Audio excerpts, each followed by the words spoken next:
el gobierno de Colombia tiene que haber sabido de la preparación de ese grupo de mercenarios para cometer ese crimen en Haití.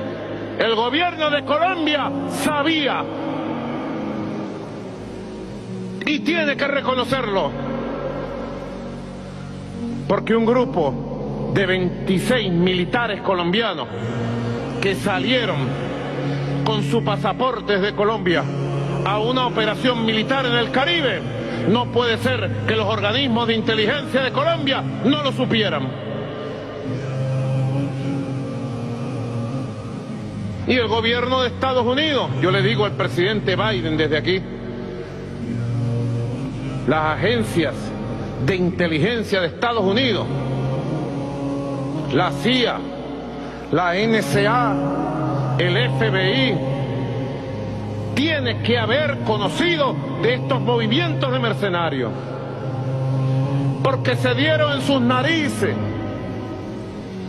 Fue en la Florida una empresa con las siglas CUT,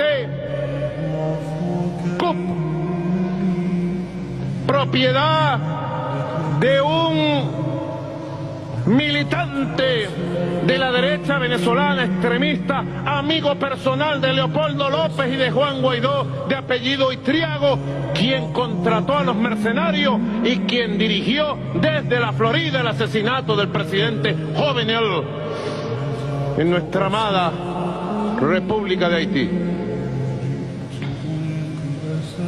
Fiscal General,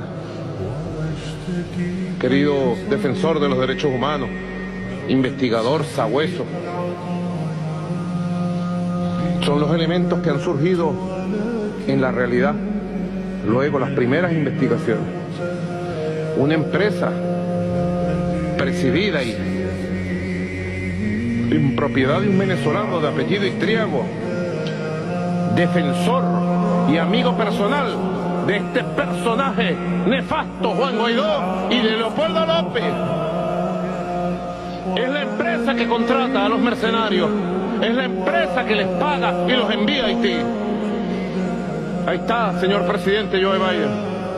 Desde Venezuela aportamos este análisis y estos elementos estratégicos para el esclarecimiento y que se sepa toda la verdad. ¿Quiénes mandaron a matar al presidente de Haití desde Colombia? Lo vengo denunciando. Lo vengo denunciando. Venezuela ha presentado pruebas